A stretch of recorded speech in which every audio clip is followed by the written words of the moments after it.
رحم الله من قال الفاتحة.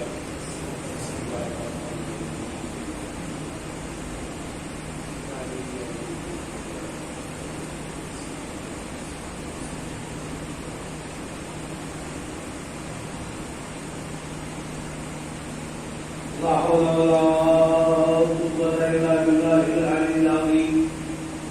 أعوذ بالله من الشيطان الرجيم. بسم الله الرحمن الرحيم. الحمد لله الذي نور قلوبنا بالحسين وعقيده وجده وحبيبه وأمه وبنيه وشيته ومواليه وعجب عيوننا ببكاء الحسين في أعضائه ومصيبته وجعل هاتين مهتدين وسيلة لنا في نيل قربته وتحصيل رحمته. ثم الصلاة والسلام على سيد الأنام محبوب رب المشرقين والمغربين جد الحسن والحسين الذي سمي في السماء بأحمد وفي الأرضين أبي القاسم وعليه الطيبين الطاهرين المعصومين المظلومين المنتخبين المنتجبين ولعنة الله على أعدائهم أجمعين من الآن إلى قيام يوم الدين. رب اشرح لي صدري ويسر لي أمري واحلل عقدة من لساني يفقهوا قولي. أما بعد فقد قال الله تعالى في القرآن المجيد والفرقان الحميد وهو أصدق القائلين. بسم الله الرحمن الرحيم. إنما يريد الله ليذهب عنكم الرجس أهل البيت ويطهركم تطهيرا.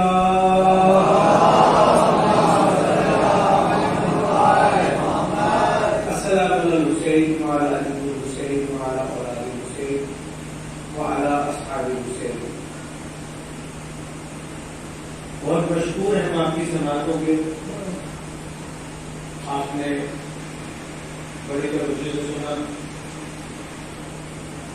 میں نے بھی جو آیت کریمہ آپ کے سماعتوں کو نظر کی ہے وہ نہ آشنا آیت نہیں ہے. ایسی آیت جس سے آپ پہلے سے آشنا ہیں اور آل محمد کے در سے کم ایمان مل چکا کہ جو عربی نہیں جانتا اس کے سامنے بھی آیت پڑھی جائے تو سمجھ جاتا ہے کہ بی بی سیدہ کے گھر کی بات ہو رہی ہے. میں نے وہ آیت چنی کہ سب کی سمجھ میں آئے. بالکل آسان آسان کر کے اسی آیت کے ذمے میں ہم چلتے رہیں گے. ایک ایک قدم ایک سوال کریں.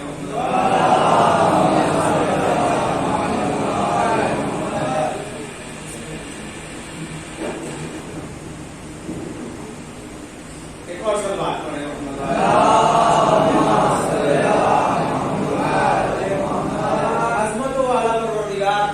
عزتوں والا پروردگار، عرش والا پروردگار، فرش والا پروردگار، ملائکہ مقربین والا پروردگار، نبیوں کو خلق کرنے والا پروردگار، عزتوں کو خلق کرنے والا پروردگار، انسانوں کو پیدا کرنے والا پروردگار، چرند پرند درند کو پیدا کرنے والا پروردگار، انسان کو عقل جیسے جوہر سے نوازنے والا انسان پروردگار. جس پروردگار نے انسان کو صحیح اور غلط کی تمیز عطا کی اسی نے آیت تفسیر کو نازل کر کے بتایا کہ یہ طاہر لوگوں کے لیے ہے، پاک لوگوں کے لیے ہے.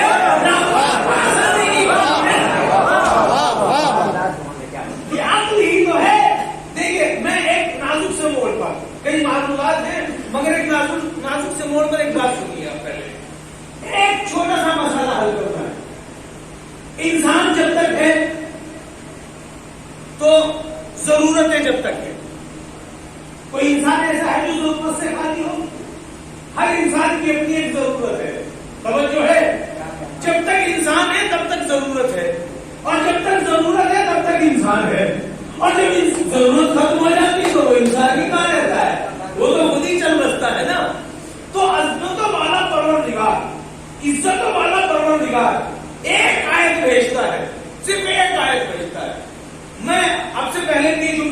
کریمہ پھر سے آپ کی سماعت میں نظر کرتا ہوں. اگر سارا قرآن نازل نہ بھی ہوتا، صرف ایک آیت تطہیر نازل ہوتی، تو آل محمد کی فضیلت کے لیے یہ تنہا ہے. میں اپنے بچوں کے لیے ذرا سی وضاحت کر دوں ایک منٹ میں. آیت تطہیر جب نازل ہوئی تو بی بی سیدہ، پیغمبر 2، علی 3، حسن 4، حسین 5، ہے کس کے لیے؟ 14 کے لیے. آیت کس کے لیے ہے؟ کس کے لیے ہے؟ 14 کے لیے. جب نازل ہوئی تھی کتنے تھے؟ 5 ہے نا، تو 9 تو نہیں تھے نا. توجہ ہے نا. ذرا سیدھے سبل پہ سنیے پھر اسی موضوع پہ آگے چلا جائے. آپ سے کسی نے پوچھا مولانا صاحب کیسے ہیں؟ آپ نے کہا بڑے اچھے. محبت میں آپ نے کہا بڑے اچھے. ان کے بارے ہم نے دیکھے نہیں تو کیا بتائیں گے. اچھا چلیے ان کے بیٹے کے بارے میں کیا خیال ہے؟ کہ بھائی اصول تو یہ ہے کہ جس چیز کو آنکھوں سے دیکھو اس کی گواہی دے. بیٹا دیکھا ہی نہیں، پتہ نہیں مومن ہے، کافر ہے، منافق ہے، مشرک ہے، کیا ہے؟ توجہ ہے جو کہنا چاہتا ہوں. پھر اور ایک قدم آگے بڑھے. اچھا تو مولانا کے پوتے کے بارے میں کیا خیال ہے؟ کہ جب بیٹے کو نہیں جانتے تو پوتے کو کیا بتائیں؟ اچھا اگر ایسا ہو جائے کہ آپ نے آنکھوں سے نہ دیکھا ہو اور کورٹ میں گواہی دینے چلے جائیں اور خدا نہ کرے جج یہ کوئی ڈاکٹر پکڑ لے کہ بھائی آپ یہ 10 تاریخ کا واقعہ ہے کبیر پور کا، آپ 11 تاریخ کو آئے ہیں تو 10 کو تو نہیں تھے نا، تو آپ گواہی دینے کیوں آئے؟ بچ جائے گا نا، الٹا پکڑا جائے گا. تو پوری دنیا کا ایک قانون یہ ہے کہ گواہی ہوتی ہے چشمدید کی، گواہی ہوتی ہے حاضر کی، غائب کی گواہی نہیں ہوتی. غائب کی گواہی نہیں ہوتی. وہ جو جملہ میں نے آپ کی خدمت میں عرض کیا کہ ایک اکیلی آیت تھی آل محمد کی فضیلت کے لیے کافی تھی، اس کی وضاحت بھی میں نے اتنی شمع کراچی کی. جب بی بی کے گھر میں یہ آیت نازل ہوئی تو 5 تھے، 9 نہیں تھے.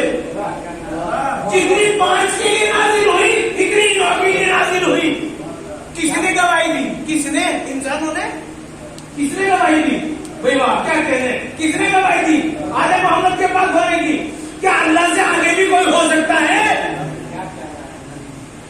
کیا اللہ سے آگے بھی کوئی گواہی دے سکتا ہے؟ کہ نہیں دے سکتا. تو سب سے بڑا گواہ وہ، اس کی گواہی کٹتی نہیں ہے نا. تو جملے کی قدر کیجیے. تنہا کائنات میں سیدہ وہ گھر ہے کہ سیدہ کے گھر کو اللہ نے اتنی عظمتوں سے نوازا ہے. آج کی بھی گواہی اللہ نے آیت کی بھی گواہی.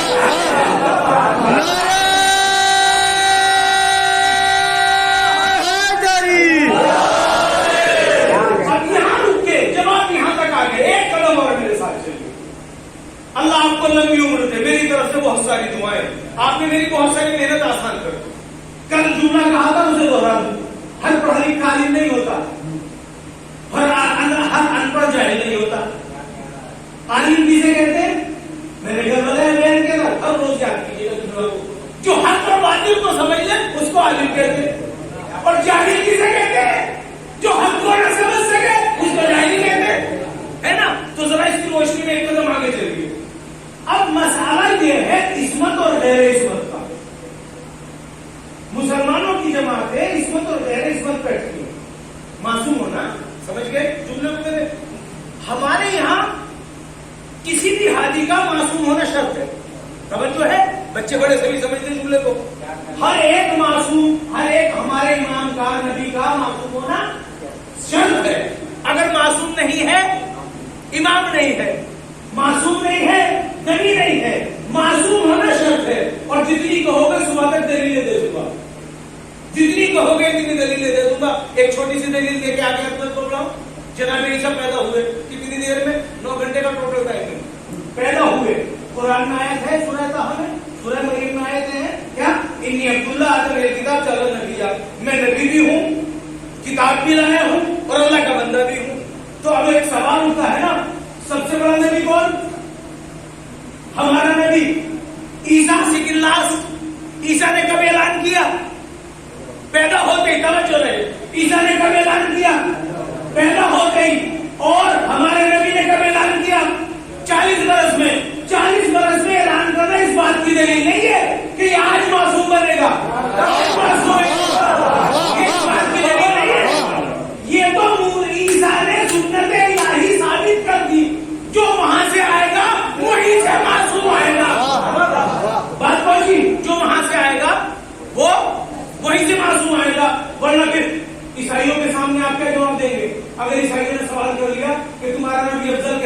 افضل, تو آپ کے پاس جواب کیا ہے؟ تمہارا 40 سال میں بڑھاپے میں نبی بنا, ہمارا تو پہلے ہی بنا تھا.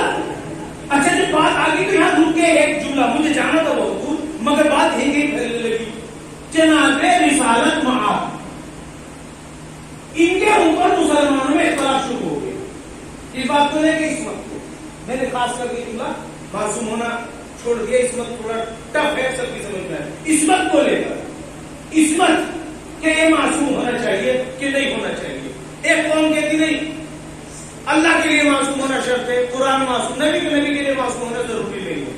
کیا یہ بات عقل میں آتی ہے؟ اس کا نقصان بتا دوں. ایک سلوات پڑھے محمد اس کا نقصان چھوٹا سا کیا ہے؟ سب سے چھوٹا نقصان یہ ہے سرکار جبرائیل اللہ معصوم, جبرائیل معصوم, نبی معصوم نہیں ہے. تو اللہ نے بھیجی 10 آیتیں, جبرائیل لے کے چلا 10 آیتیں, جس کے پاس آئی وہ تو معصوم تھا نہیں, اس نے کہہ دی نو. ہوگا کہ نہیں ہوگا ایسا؟ کیا میری بات آپ دوہرا سکیں گے؟ نہیں دوہرا سکتے نا.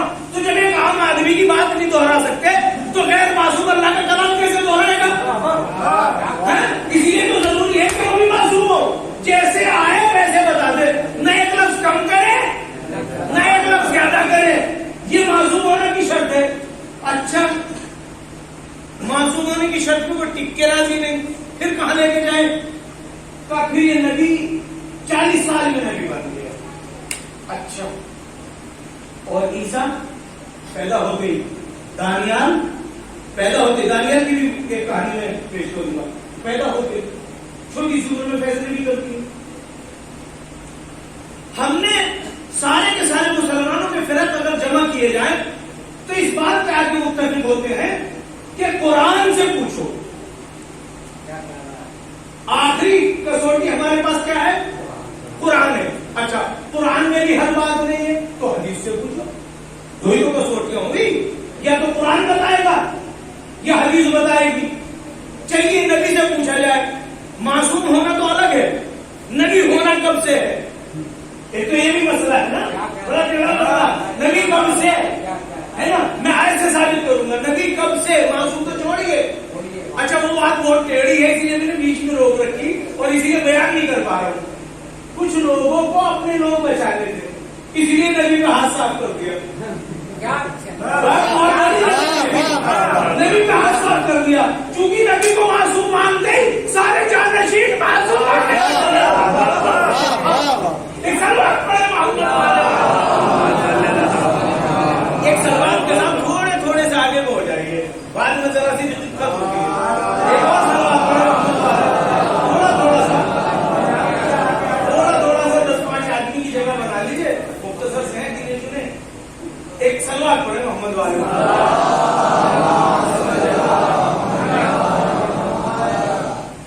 یہیں پہ رک کے کل کے معروضات رک گئے بیچ میں. کل کی تقریر مجھے تھوڑی آگے لے جانی تھی لیکن بات یہاں سے دوسری طرف چلی گئی. چلو قرآن سے پوچھتے ہیں. قرآن تو بتا دے کیا کہ نبی کب بنا؟ تو قرآن میں سرکار 3 آیتیں, چوتھی نہیں ہے. ایک سورہ جمعہ میں ہے, ایک سورہ بقرہ میں ہے, ایک سورہ آل عمران میں. 3 آیتیں. کیا هو الذی بعث فی الأمیین رسولا, وہ اللہ ہے جس نے ایک امیوں میں رسول بھیجا. وہ خدا ہے جس نے ایک امیوں میں رسول بھیجا. فی کے معنی نے. اب میں کیا کروں, امت مسلمہ نے ترجمہ کیا کیا, وہ خدا ہے جس نے ایک ان پڑھ رسول بھیجا. امی کا معنی ان پڑھ نہیں ہے. امی کا معنی چونکہ مکے کو کہتے تھے ام القری, ساری بستیوں کا باپ یا ماں, اس اعتبار سے مکے کے رہنے والے امی کہلاتے تھے. امی کے معنی جڑ کے ہیں, امی کے معنی اصل کے ہیں, امی کے معنی بڑے کے ہیں, امی کے معنی بزرگ کے ہیں, امی کے معنی ان پڑھ کے. جب اتنے سارے معنی تو آپ نے ان پڑھ ہی کیوں لیے؟ ایسا کسی ان پڑھ کو بچانے کے چکر میں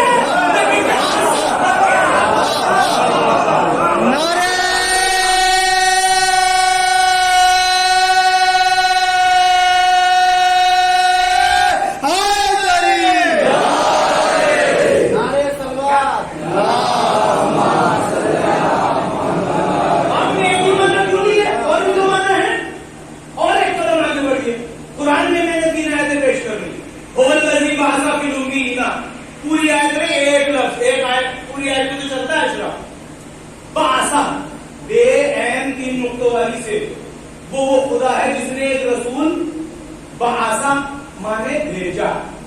وہ خدا ہے جس نے ایک رسول بھیجا. بے این سی 3 نقطوں والی سے اس کا معنی ہے بھیجا. 3 جگہ آیا ہے, بقرہ میں بھی ہے اور آل عمران میں بھی ہے, 3 ہی بار آئی ہے بعثا لفظ کے ساتھ. بعثا کے معنی ایسے دھکیلنا, آگے بڑھانا. بادشاہ کے معنی عربی انگلش میں خوش. بعثا ارسلہ وہ بھی بھیجنا. سواد نون عین اس کا معنی ہوتا ہے بنانا. دونوں لفظوں کو الگ الگ بیان کیا میں نے.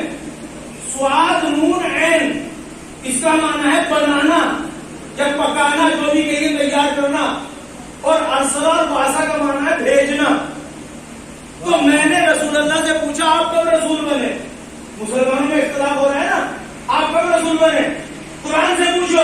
قرآن نے تو کہا اللہ نے بھیجا. اللہ نے بھیجا. بعثا کا اگر ترجمہ اس کے علاوہ ہو سلام ہو, میرا خون حلال, اگر کوئی اور ترجمہ کر سکتے ہو تو کر کے بتاؤ. بعثا کا معنی ہے بھیجنا, سنا کا معنی ہے بنانا.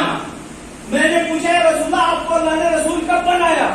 تو آپ نے بنانے کی بات ہی نہیں کی, بھیجنے کی بات کی. اللہ نے یہ کہا ہم نے رسول بھیجا. وہ خدا جس نے ایک رسول بھیجا ان پڑھوں میں تاکہ وہ ہماری قرآن کی تلاوتوں کی آیت کرے. ایک رسول بھیجا 3 بار اللہ نے کہا. ایک رسول بھیجا 3 بار اللہ نے کہا. مسلمان کے بھیجے میں یہ بات نہیں آئی. اللہ نے بنایا نہیں ہے, بھیجا ہے. تو سنا کسے کہتے ہیں؟ سنا مانے بنانا. اب میرے ساتھ دل سنبھال کے ذرا سنیے بہت تسلی کے ساتھ.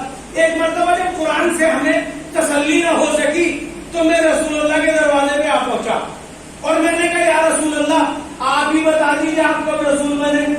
ہے نا آسان بھائی, 2 ہی تو باتیں ہیں, یا قرآن سے پوچھو یا حدیث سے پوچھو.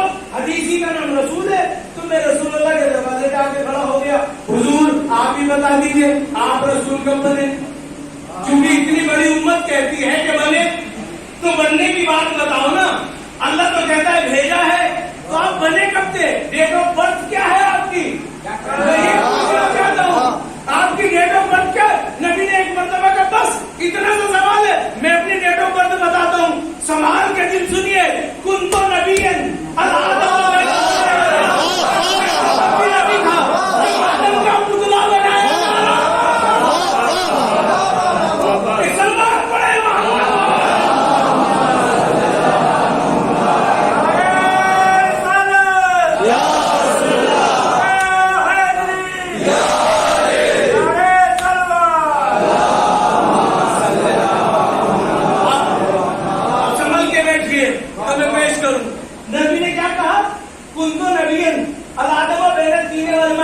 یا رسول اللہ آپ کب بنے؟ ایک سلمان کے ساتھ اور آگے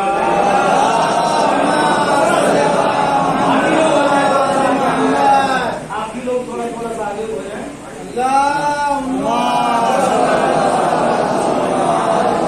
دیکھیے میری تقریر بڑی محدود اور چھوٹی سی ہوتی ہے. آپ لوگ وقت پہ آئیں گے تو زیادہ لطف آئے گا, اور 50 منٹ کے اندر تو میں ختم نہیں کر دیتا ہوں. ایک ساتھ شروع سے آنے تک کی گفتگو میں لطف آتا ہے. کیسی بھی ہو, جب گفتگو چاہے ہلکی ہو چاہے بھاری ہو, شروع سے سنی جائے تو اس میں زیادہ لطف آتا ہے, تو سمجھ بھی آتا ہے. آدھی بات سن کے کوئی فائدہ نہیں ہوتا ہے, آپ کا وقت بھی ضائع ہوتا ہے اور کوئی مزہ بھی نہیں آتا. ایک سب بات پڑھے محمد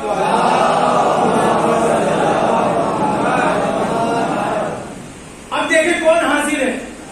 کیا کہا نبی نے؟ کنزو نبیل الادم و بین الطین والماء. طین اور ماء کا ترجمہ سن لیجیے. مٹی اور پانی میں یوں جب آدم گوندھے جا رہے تھے, میں تب بھی نبی تھا. آدم سے پہلے تو کوئی نہیں آیا. اگر کوئی لائق اولاد ہوگی تو سیدھی سیدھی بات سمجھے گی, نالائق ہمارے باپ کی بھی اطلاع نہیں ہے تو اولاد کو اطلاع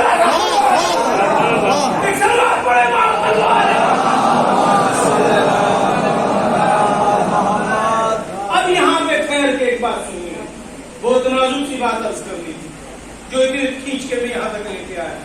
دیکھیے پانی اور مٹی دونوں کا لفظ ہے حدیث میں, اور قرآن میں آیت بھی ہے خلقت من طین انی خالق بشر من طین. قرآن میں ایک لفظ یہ بھی آیا, تین مانے گیلی مٹی. میں ایک بشر پیدا کرنے والا ہوں مٹی سے. یہ کس نے کہا ہے؟ اللہ نے کہا. یہ قرآن میں بھی لفظ آ گیا. تو وہ بشر جو پیدا ہونے والا ہے اس کے مٹیریل کا اللہ نے ذکر کر دیا. کیا ذکر کیا؟ مٹی اور پانی. مٹی اور پانی خود سے تو ملے گی نہیں, اسے ملانا پڑے گا نا, گوندنا پڑے گا نا. آپ حاضر ہیں جملہ پروردگار عالم کے اگر ہاتھ مانے تو جسم ماننا پڑے گا, جسم مانا تو سر ماننا پڑے گا, سر مانا تو مکان ماننا پڑے گا. یہ تو جہالت ہے اللہ کی طرف سے, تو یہ تو نہیں مانا جا سکتا. ہم اس اللہ کو مانتے ہی نہیں ہے جس کے ہاتھ بھی ہو, پیر بھی ہو, سر بھی ہو, جسم بھی ہو. تو بتانا پڑے گا آدم کے پتلے کو گوندنے کے لیے ہاتھ کہاں سے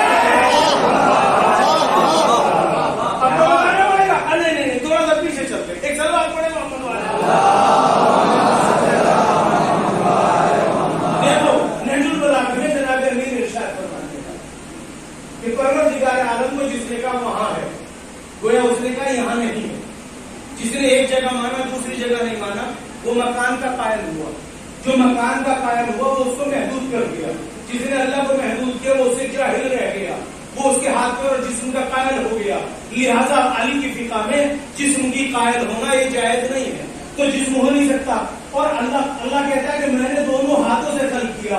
اب ایک ایسا بندہ لے کے آؤ کہ جس کے ہاتھ اللہ کے ہوں, جس کے پیر اللہ کے ہوں, جس کا جسم اللہ کا ہو. تو مجھے تو نہیں ملا ایسا بندہ. ہاں 13 رجب کو میں نے رسول اللہ کو آتے ہوئے دیکھا اور گود میں ایک بچہ لیے تھے. جب ان سے پوچھا اس کے ہاتھ کیسے ہیں کہ بس اللہ کے سمجھ لے, اس کا چہرہ